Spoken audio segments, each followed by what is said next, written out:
Halo, selamat pagi. Assalamualaikum warahmatullahi wabarakatuh. Tetap semangat anak-anakku kelas 6. Hari ini kita sampai pada subtema 3. Ayo selamatkan hewan dan tumbuhan. Pembelajaran 3 dan 4.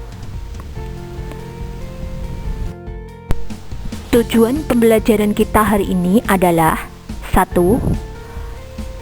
Mampu menyebutkan kriteria kesimpulan yang baik. Kemarin kita sudah belajar tentang kesimpulan, sudah membuat suatu kesimpulan. Sekarang kita harus mampu menyebutkan kriteria kesimpulan yang baik. Yang kedua, kita mampu membuat poster tentang pelestarian hewan dan tumbuhan dengan benar. Yang ketiga, menemukan contoh pelaksanaan sila Pancasila terkait peduli terhadap hewan atau tumbuhan setelah membaca komik. Oke. Nah, sekarang coba kita perhatikan kesimpulan yang kemarin kita buat. Apakah sudah sesuai dengan kriteria kesimpulan yang baik atau belum? Karena ada beberapa kriteria kesimpulan yang baik. Yang pertama, pesan yang ingin disampaikan kepada pembaca. Yang kedua, intisari dari tulisan. Yang ketiga, dimulai dari khusus ke umum. Yang keempat, menggunakan kosakata baku.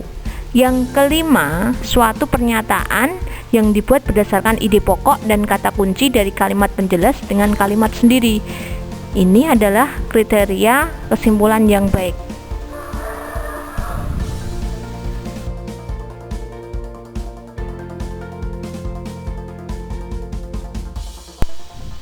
Kesimpulan yang kita buat kemarin tentang bacaan ayo lestarikan hewan dan tumbuhan langka di Indonesia, tadi kita sudah mengeceknya apakah sudah menjadi kesimpulan yang baik atau belum. Nah, sekarang adakah yang masih ingat tentang perkembangbiakan tumbuhan?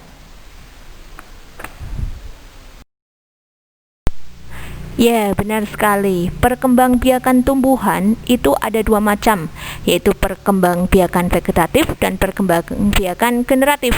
Generatif itu melalui proses kawin, sedangkan vegetatif itu ada vegetatif alami, ada vegetatif buatan. Perkembangbiakan vegetatif buatan itu meliputi mencangkok, okulasi, merunduk, stek, dan menyambung. Sedangkan perkembangbiakan vegetatif buatan itu meliputi umbi lapis, umbi batang, umbi akar, spora, tunas adventif, geragi, dan akar tinggal.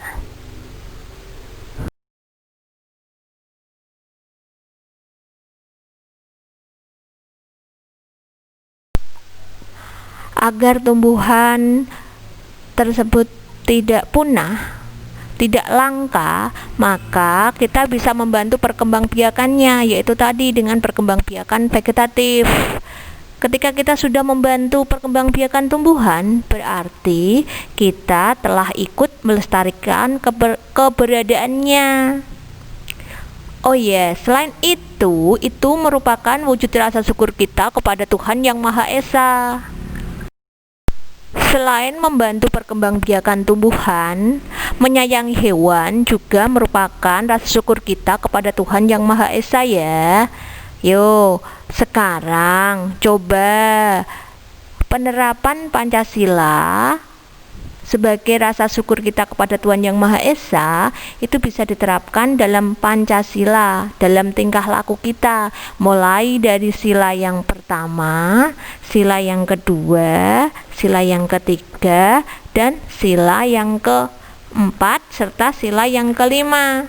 Coba yang sila pertama, ketuhanan Yang Maha Esa, itu misalnya apa? Ya, misalnya tidak menyiksa hewan, menyayangi dan merawat hewan dengan baik dan penuh kasih sayang.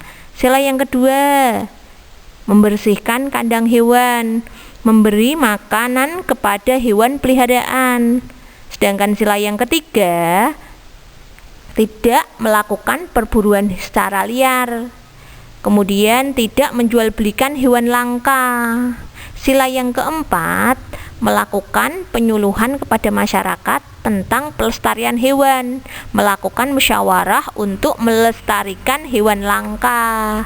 Sedangkan sila yang kelima itu mengelola hewan agar bermanfaat bagi orang banyak, serta tidak berlebihan dalam memanfaatkan hewan.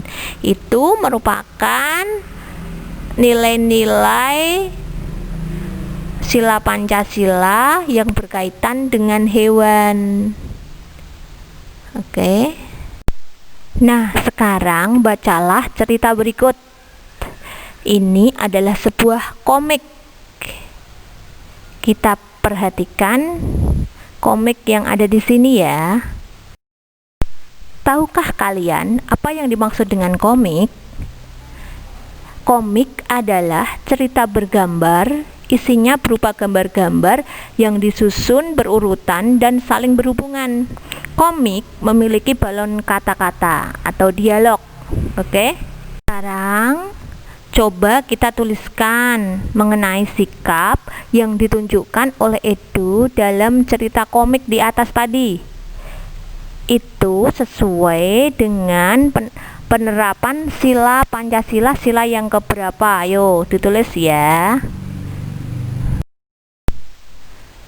Salah satu cara pelestarian hewan dan tumbuhan yaitu dengan cara perkembangbiakan yang tadi sudah kita pelajari di atas.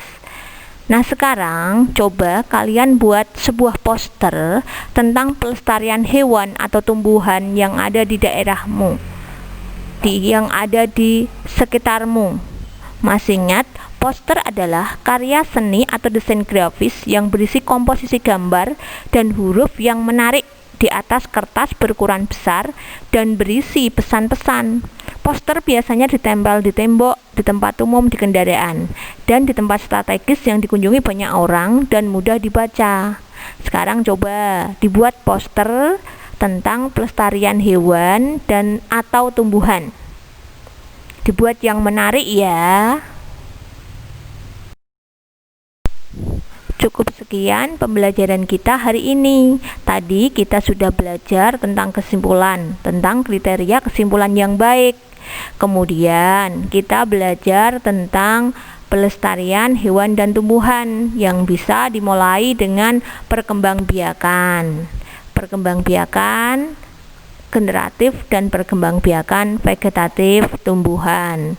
Serta kita sudah belajar tentang penerapan nilai-nilai Pancasila. Nah, cukup sekian dulu ya. Kita lanjutkan materi besok lagi. Jangan lupa like dan subscribe ya. Terima kasih. Wassalamualaikum warahmatullahi wabarakatuh.